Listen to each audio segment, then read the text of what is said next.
الحمد لله وكفى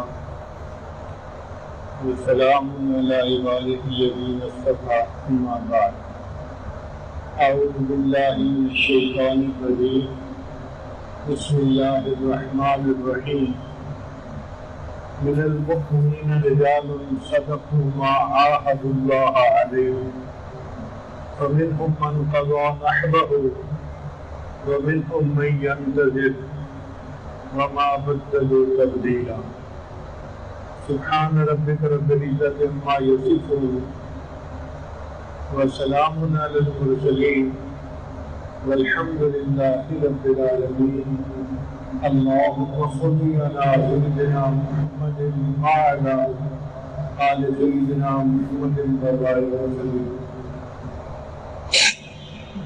اسلامی سال کی ابتدا محرم سے ہوتی ہے اور اختتام ذی الحجہ پہ ہوتا ہے۔ اگر آپ غور کریں تو محرم بھی قربانی کا مہینہ اور ذی الحجہ بھی قربانی کا مہینہ، تو ابتدا بھی قربانی ہے، انتہا بھی قربانی ہے، امت کے لیے سبب ہے۔ اگر ہم اس دنیا کو غور سے دیکھیں تو چار طرح کی مخلوقات ہیں: جمادات، نباتات، حیوانات اور انسان۔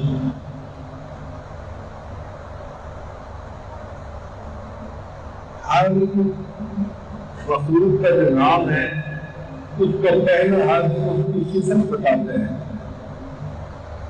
جمادات کے اندر جسامت ہوتی ہے، پتھر ہے، جسامت ہے، نہ بڑھے گا نہ گھٹے گا، ویسے ہی رہے گا، رسان گزر گا۔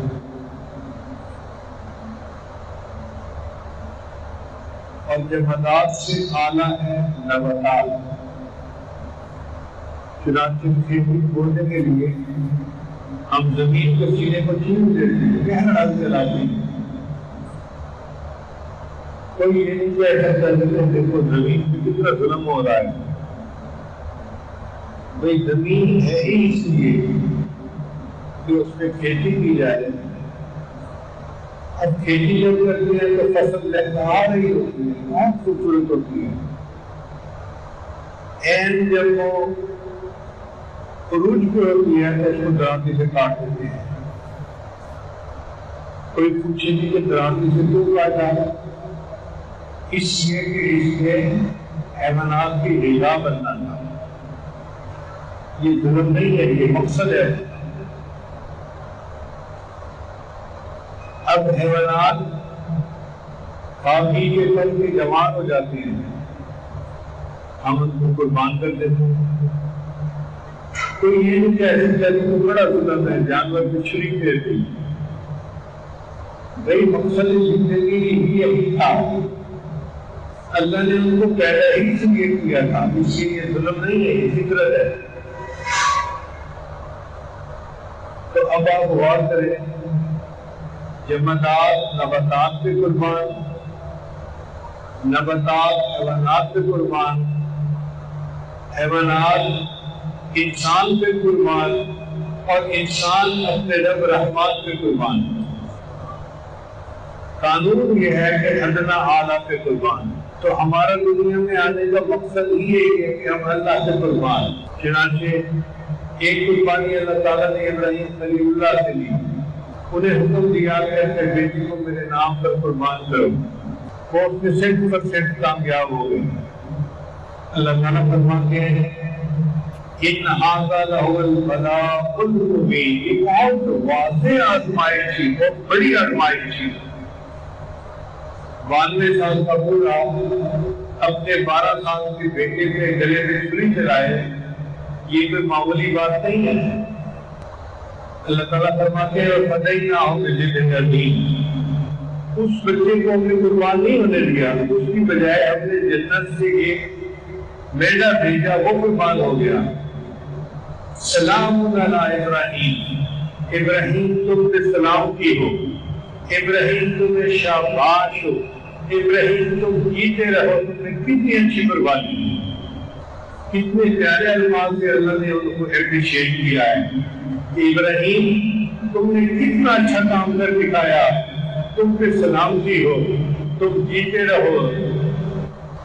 پھر اللہ نے وہ قربانی آنے والی امتوں میں جاری فرمایا وَتَرَكْنَا عَلَيْهِ فِي الْآخِرِينَ، ہم نے آنے والوں میں اس سنت کو جاری فرما دیا۔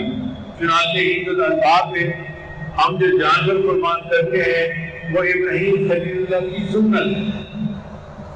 پھر اب محرم کا مہینہ شروع ہو جائے گا، اس میں اللہ نے اپنے حبیب کے گھر کے ایک بچے سے قربانی لی، ادھر ایک نبی سے قربانی لی جا رہی ہے۔ ادھر اللہ نے اپنے حبیب سے قربانی نہیں لی، اپنے حبیب کے گھر کا ایک بچہ جو ان کا نواسا تھا سیدنا حسین علیہ سے قربانی لی، اور قربانی بھی ایک فرد کی نہیں، پورے گھرانے کو قربان کر دیا، پورا ممبئی قربان کر دیا۔ آج جو ہم من پسند کی زندگی گزارنے والے لوگ ہیں تو ہمیں خیال آتے ہیں ادھر ادھر کے، اور جی جانور پہ چھری چلا دی، یہ کیا ظالمانہ طریقہ ہے۔ بھائی نہیں، آپ سبزی کاٹتے ہیں تو چھری نہیں چلاتے، پھل کاٹتے ہیں چھری نہیں چلاتے۔ جب اللہ نے مقصد ہی زندگی کا یہ بنا دیا تو اب جانور کو ذبح کرنا یا قربان کرنا یہ ظلم نہیں ہے، یہ فطرت ہے۔ باقی یہ انسان کی یہ سعادت ہے کہ اگر وہ اللہ کے دین کے لیے اللہ کے نام پر اپنی جان کو قربان کر دیں۔ حدیث مبارکہ میں آتا ہے کہ شہید کے خون کا پہلا قطرہ گرتا ہے اللہ تعالیٰ اس کی زندگی کے سب گناہوں کو معاف فرما دیتے ہیں۔ اور تفسیر کتب میں یہ لکھا ہے کہ ہر بندے کو ملک موت تک کرتے ہیں، لیکن جب شہید کی شہادت کا وقت آتا ہے اللہ تعالیٰ ملک الموت کو کہتے ہیں ملک الموت یہ بندہ میرے نام سے قربان ہو رہا ہے، اب تو پیچھے ہٹ کے اس کی روح کو میں خود قبض کروں گا۔ اللہ تعالیٰ اس بندے کی روح کو قبض کرتی ہے اور اس کو اللہ کا دیدار نصیب ہوتا ہے۔ چنانچہ عبداللہ مخدومی رحمۃ اللہ علیہ ایک بزرگ گزرے ہیں، جہاد میں شریک تھے اور ان کو سخت زخم آئے ہوئے تھے، گرمی کا موسم تھا۔ ان کے کسی دوست نے دیکھا تو سوچا میں کچھ پانی پلا دوں۔ جب وہ پانی پلانے لگے تو انہوں نے اپنا منہ بند کر لیا، منہ بند کر لیا، کھولا نہیں۔ وہ بڑے حیران ہیں، خون بھی نکل رہا ہے، پسینہ بھی آیا ہوا ہے، ڈی ہائیڈریشن بھی ہو چکی ہے، اور اس گرمی کے موسم میں میں ان کو پانی پلانا چاہتا ہوں، یہ پانی پی نہیں رہے۔ تو انہوں نے پوچھا عبداللہ تم پانی کیوں نہیں پیتے؟ تو عبداللہ نے آگے جواب دیا میں روزے سے ہوں، اگر میں اپنے روزے کو شربت دیدار سے افطار کرنا چاہتا ہوں، پانی سے افطار نہیں کرنا چاہتا۔ مجھے شہادت ملے گی تو مجھے اللہ کا دیدار نصیب ہوگا، میں اپنے روزے کو شربت دیدار سے افطار کرنا چاہتا ہوں۔ اس لیے صحابہ کرام اللہ کے نام سے اپنی جان دیتے تھے اور اس کو اللہ کا احسان مانتے تھے۔ جان دی ہوئی اسی کی تھی، حق تو یہ ہے کہ حق ادا نہ ہوا۔ ہمیں کیا پتا کہ اللہ تعالیٰ اس شہید کو کیا اجر عطا فرماتے ہیں۔ حدیث مبارکہ میں آتا ہے کہ اللہ تعالیٰ جنتیوں سے پوچھیں گے کہ تم نے جنت کا مزے پا لیے؟ سب کہیں گے یا اللہ ہم نے خوب مزے اٹھا لیے۔ اللہ پوچھیں گے تم میں سے کوئی واپس دنیا میں جانا چاہتا ہے؟ سب کہیں گے کہ ہم تو نہیں جانا چاہتے، ہم اس آپ کی رضا والی پسندیدہ جگہ جنت میں جو آ چکے ہیں ہم کیوں جائیں؟ ایک بندہ ہوگا کھڑا ہوگا، اللہ میں جانا چاہتا ہوں۔ اللہ پوچھیں گے تو ہے کون؟ اللہ میں شہید ہوں، اور جب دنیا میں مجھے شہید کیا گیا تھا تو جو لطف اور مزہ مجھے اس وقت آیا تھا وہ مزہ جنت میں بھی آ کے نہیں بھولا۔ میں چاہتا ہوں احیا ثم اقتل، احیا ثم اقتل، مجھے زندہ کیا جائے پھر شہید کیا جائے، پھر زندہ کیا جائے، پھر شہید کیا جائے۔ اس سے آپ اندازہ لگائیں کہ شہید کو اللہ تعالیٰ کی طرف سے کیا نعمت ملتی ہے۔ یہ دجالی فتنے کا دور ہے، اپنے دل میں تو تمنا رکھیں کہ کوئی بھی موقع آیا اور دین کی خاطر ہمیں اپنی جان دینی پڑی تو ہم اللہ کا احسان مانیں گے اور اپنی جان کا نذرانہ پیش کریں گے۔ حضرت شیخ بدیع صاحب نے لکھا ہے کہ میدان احد سے ایک دن پہلے کی بات ہے، تیاری ہو رہی ہے۔ ایک دوست دوسرے دوست کو کہتے ہیں کل سے جہاد شروع ہو جائے گا، آؤ آج میں دعا کرتا ہوں، آپ آمین کہنا، پھر آپ دعا کرنا، میں آمین کہوں گا۔ چنانچہ اس نے دعا مانگی، اللہ کل میرا مقابلہ کسی بڑے قوی دشمن سے ہو، وہ مجھ سے وار کرے، میں اس سے وار کروں، اللہ پھر میں ایسا وار کروں کہ اس کو تیرے راستے سے قتل کروں اور دشمن کے سرغنے کو مارنے کی سعادت مجھے نصیب ہو۔ دوسرے نے آمین کہی اور دوسرے کی باری تھی، اس سے دعا مانگی، اللہ کل میرا مقابلہ بڑے قوی دشمن کے ساتھ ہو، وہ مجھ پہ وار کرے، میں اس پہ وار کروں، اور پھر اللہ وہ ایک ایسا وار کرے کہ مجھے تیرے راستے میں شہید کر دے، اور ایسا پھر وہ میری لاش کو مسلح کر دے، مسخ کر دے، میری آنکھیں نکال دے، میرے کان کاٹ دے، میرے سینے سے میرا دل نکال دے، اور میں اس حالت میں قیامت کے دن آپ کو سامنے پیش کیا جاؤں اور آپ مجھ سے پوچھے کہ میرے بندے تو کس حال میں میرے سامنے آیا ہے، تو میں کہوں کہ اللہ میں اپنی جان کا نذرانہ آپ کے نام پہ پیش کر کے آیا۔ وہ صحابی کہتے تھے کہ جیسے تو آپ مانگی گئی وہ دعا کسی طرح ثابت ہوئی، مگر میں نے دشمن کے سرغنے کو قتل نہ کیا، اور آج میں افسوس کر رہا ہوں کہ میرے دوست کی دعا میری دعا سے زیادہ بہتر تھی۔ تو وہ چاہتے تھے کہ اللہ کے نام پہ اگر ان کا موقع بھی کوئی کر دیتا ہے تو کرے، اللہ ہمیں قبول فرما لے۔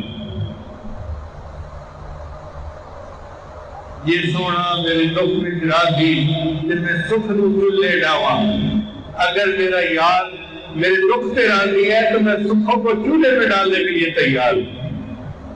تو اس لیے ذی الحجہ اور محرم یہ ہمیں قربانی کی یاد دلاتے ہیں۔ علامہ اقبال نے کہا تھے ہمیں ایک کرے مار کا آراؤں میں،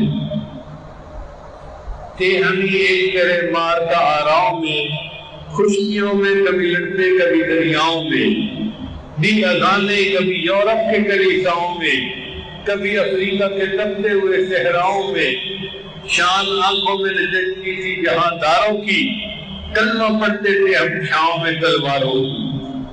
تلواروں کی چھاؤں میں کلمہ پڑھنا یہ مومن کی شان رہی ہے۔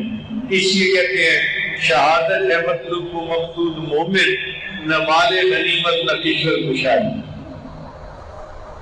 علامہ اقبال نے پوری صورتحال کو ایک شعر کے اندر سمیٹ دیا۔